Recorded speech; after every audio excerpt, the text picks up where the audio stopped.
Welcome to HR Voices, a podcast where people leaders share their side of the story. We talk about the challenges they're facing, how they're addressing them, and what changes they hope to see as the workplace evolves. This podcast is sponsored by All Voices, the all-in-one employee relations platform. Hello and welcome to HR Voices. I'm your host, Rebecca Taylor, and I'm here with Chelle O'Keefe. She's the Executive Vice President and Chief Human Resources Officer at Associa. Welcome, Chelle. Thank you for being here. Thank you, Rebecca. Thanks for having me. Yeah, I'm so excited to chat with you because I think I've been chatting with some others that are sort of in the real estate space. So rather than me kind of try to explain what I think and I've heard that's sort of common between them, can you tell us a little bit about Associa, about your role, and about sort of the various types of employees that you support? Sure. So, Associa is the largest company in the property and community management space. So, we operate throughout North America. We oversee over 30,000 communities, which is roughly 4 million homeowners across those countries, across Canada, the US, and Mexico. We are highly acquisitive, which means we acquire multiple businesses during the year. Which will translate, I think, really well into some of the challenges that we face from an HR perspective. I was just going to start to get into that and ask that too, because whenever I hear acquisition, I come from HR myself. I've done a very fair share of M&A work and integration and kind of trying to put those pieces together. But can you talk about some of the challenges that brings and how you're kind of, looking at them, facing them, and if you have a playbook for them?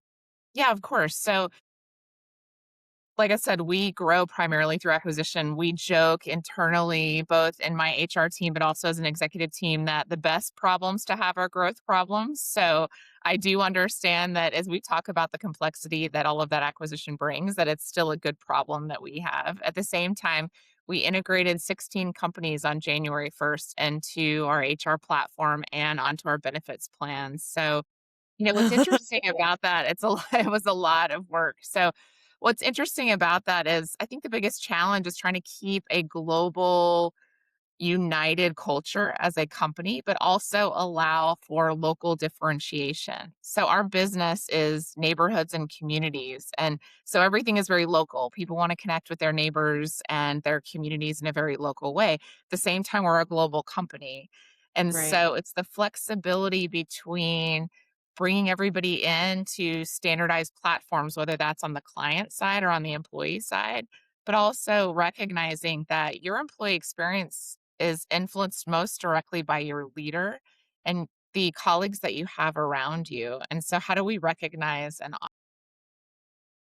That's a really, really interesting point. That's sort of, HR can centralize. HR kind of, is sort of orchestrating a lot at the top to create unity, either in tools that you're using or even just sort of, cultural values, mission statements, things like that. But I'd love to kind of dig a little bit into I guess, the on-site manager that the person will be sort of working more closely with. And how does your team relate to the on-site managers, and how does that what are those dynamics and those relationships like?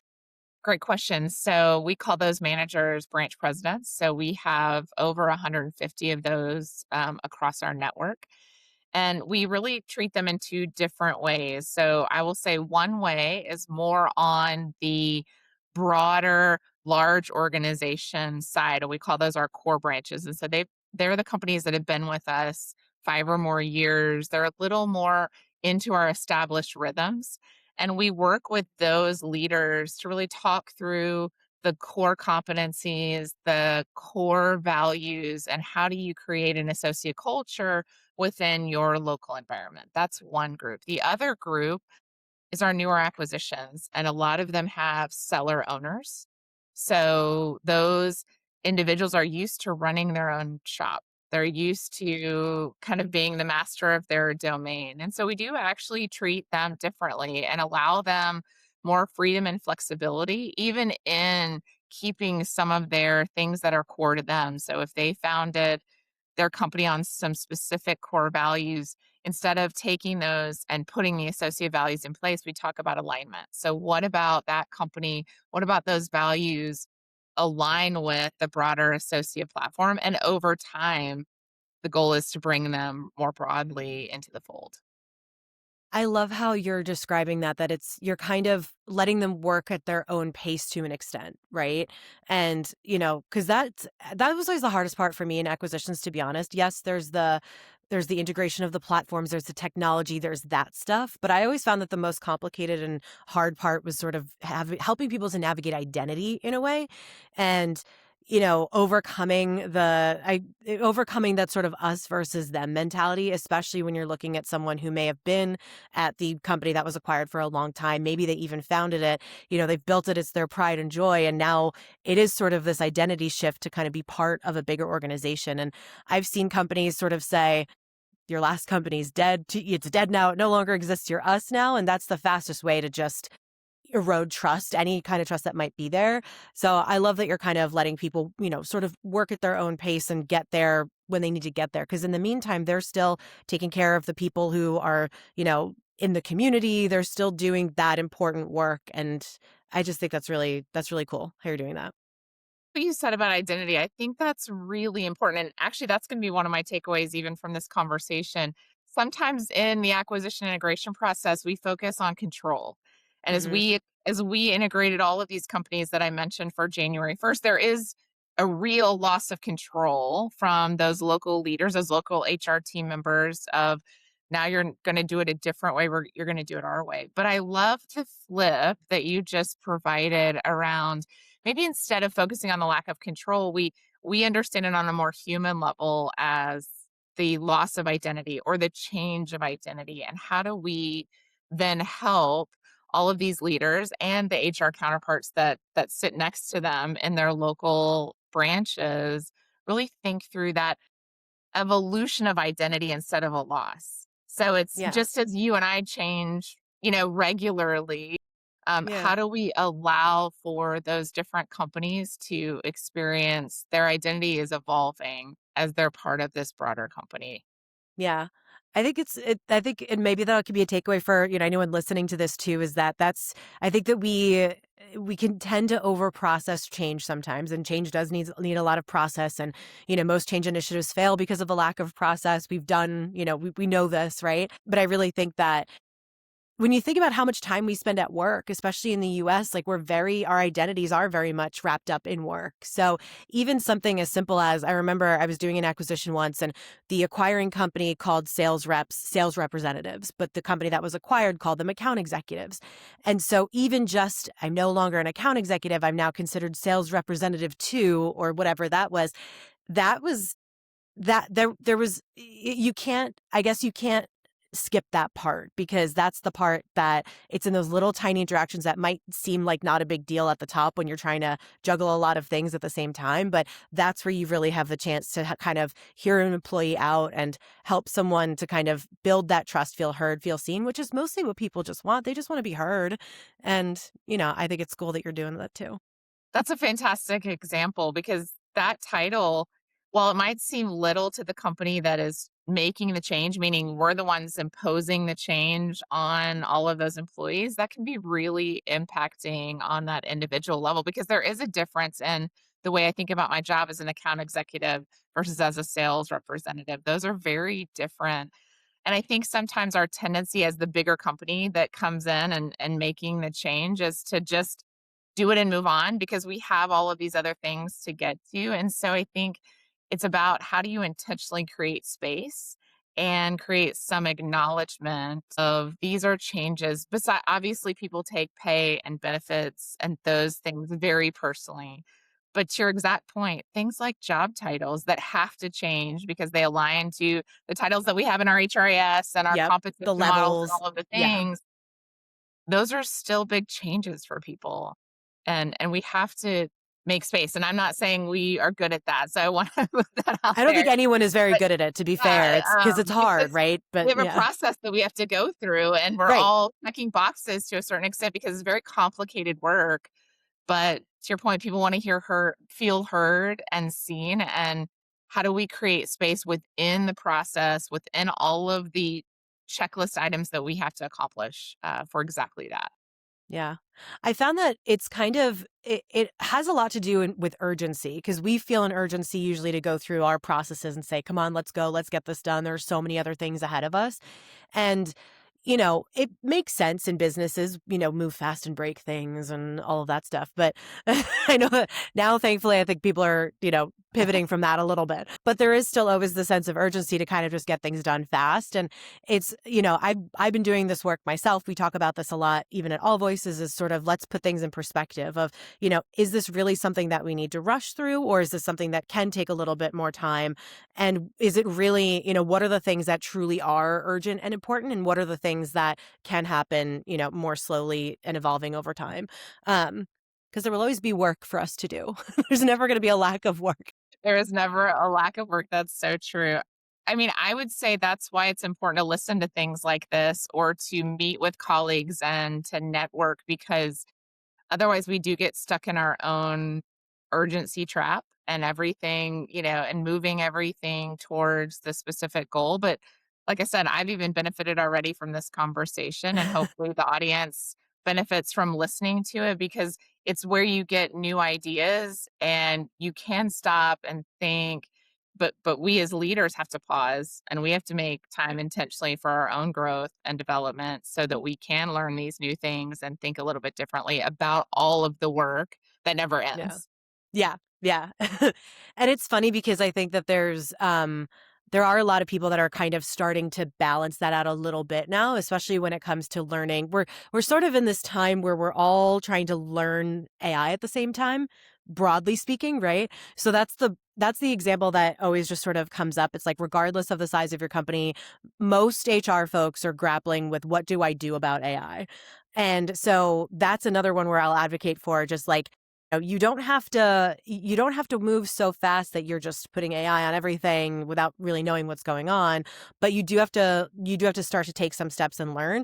And talking to other people, listening to stuff like this, especially because HR can be a really lonely role, right? Because there are things that we can't share with other members of the organization just because of the way that the role is. So, you know, other HR communities, talking to other HR people, it's just a good way to kind of get that perspective, I think.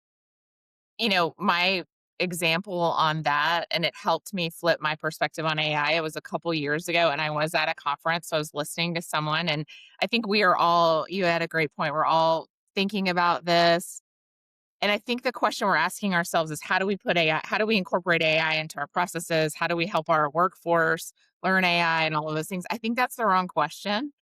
And when I heard this at a conference, I loved it because the real question is, what is the painful work? What is the work at that bottom level of the pyramid that is painful and repetitive and my team doesn't love to do it? And those are the things that you can start to automate and think about the use of AI for, as opposed to thinking at the top level, how do I insert AI into my processes? It's thinking bottom up and Hmm. saying, what are the processes that are routine, rote, somewhat painful that my team would love to get rid of? How can I use AI at that level and then progress it through my other operating system?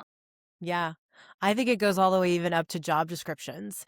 Like, I'm like, Definitely. throw out your job description and rewrite it. It might be it's redefining what HR is, right? And it's kind of a chance, I think, to align with the purpose and the outcomes and the intent and then back into the how. Because so many job descriptions start with like the how first. It's like process paperwork using this or, whatever it might be. And it's sort of this chance to sort of let's throw it away and see how if we were to rewrite our job description from scratch, knowing what the actual work is that we have to do with helping people navigate change, in driving so much change across organizations through acquisitions, like all of those things are really the core of the strategic work that's there. And then the how is really what's changing. And that's kind of how it's going to impact the job description. And it might be that 70% of it is still the same, right? But it's almost like you can only really be really honest if you're willing to just throw everything away and try again. Which is a challenge, right? Because, Yeah, when you're at a certain level or when you feel a certain level of competency at your role, I mean, but things always evolve. And so I love the idea of a white piece of paper. What would it look like? Well, and the irony is that AI can help you with all of that. exactly, exactly. It's like you could do it just for fun, right? And Exactly. And it is hard too because it's also identity, it's also just like, this is Right. part of my identity, this is how I'm here, so it certainly isn't easy. I think if we can experiment with things in a low pressure type of situation, it might open our minds, and we could decide that at the end of the day, we're not gonna do anything with that change job description. It might be like, "You know what? That was a fun little exercise, we're still just gonna keep plugging along," but sometimes just experimenting it gets it just gets you in a different headspace that could be helpful. That tie in, one of my favorite examples of using AI, I think we have to be early adopters ourselves, whether it's AI or other technology. That's how we move forward and help our organizations move forward is becoming that early adopter. So Yeah. we looked to change our 401k plan, and we went to our current provider and we said, we need some modeling done, and they gave us what I considered a somewhat outrageous quote as far as what it was going to cost to do that 401k modeling. And I thought, I wonder if I could use AI to help me model different scenarios. And I spent a couple days, actually, not solely, but a couple days thinking through and working with the AI tool to get to a model, and I learned so much in the process. And then what I did was I took that model once it was built and I took it back to the humans, right? I took Mhm. it back to our plan providers and our broker, and I said, "Does this look right?" Because obviously we have to check all of our processes and make sure that we're doing things. And it saved the company a significant amount of money. It taught me a ton in the process. I felt like, okay, this is a great use case Yeah. of how we can incorporate AI into our day to day, but also benefiting this larger project that we were undertaking as an organization. So, again, just trying to evolve. I love your tie-in with identity, that we also have to be changing our own identity given all of the dynamics in the broader world. Yeah. I love that story too because you're trying something you're using a tool to solve a current problem that's right in front of you. And from what I'm hearing is almost like you didn't know how it was gonna go. You were No, just like, "I don't know how this whole thing's gonna play out." It might be that, I work on it for an hour and it's like, "You know what? This isn't gonna help me," and, you could scrap it and move on. I think that's, like, the key is sometimes it could feel like you have to have a whole plan that's like, "Here's exactly how it's gonna go. This is kind of how I show my competence. This is how I show that I know what I'm doing." But, like, we don't know what we're doing, and that's okay. And it's just, like, take the steps and kind of learn as you go. You don't have to know what the end result is going to be, but you just have to kinda, like, see how it turns out and what it's gonna do, and when you have a goal in mind, like figuring out a new 401k model, then that's sort of a grounding direction and then you just sort of figure out the path to kinda get yourself there. yeah, don't be afraid to experiment. Yeah, yeah. So do you have anything exciting that you're working on right now? I know after you're integrating 16 companies on January 1st, like, what's on the docket for exciting stuff for this year? We have more of those to do. So we integrate on January 1st cycles just to help with the disruption of our employees. Yeah. So we have another 10 at least to do here as we move forward into 2027. We're already thinking and planning on all of those things. I would just say probably one of the most exciting aspects of my job is all of our succession planning and our leadership development. So Mm, not necessarily new for anyone who's listening, but such a critical piece of the organization. We love to promote from within because we have a niche industry. Most people don't even know what an HOA, or in Canada, what a strata is before they actually are a part of one from a right. resident perspective. So we have a very niche industry. We need to develop from within. And so the large majority of our promotions, at one point it was up to 80% of our promotions were internal. We're a little bit below that now. I love one of my favorite things of my job is our leadership development programs and watching leaders at every level progress their career as they grow with Associa. So Cool. we have just implemented a new succession planning tool so that we can get our leaders closer to the front line, thinking about their own replacements and how they're developing their direct reports, because obviously that's a core competency at an organizational level to make Yeah. sure that you have levels of leadership ready for the next position. But I think less so at that front line level, people thinking about specifically, how do I make sure that I can replace myself, therefore I can move up. And Yeah. so we're in the process of implementing a new succession tool And then we run annual leadership development programs. So those are the most That's cool. exciting things to me because of how I see people progress their careers, how I see the company grow through all of that. And because we continue to grow, we just continue to have more opportunities.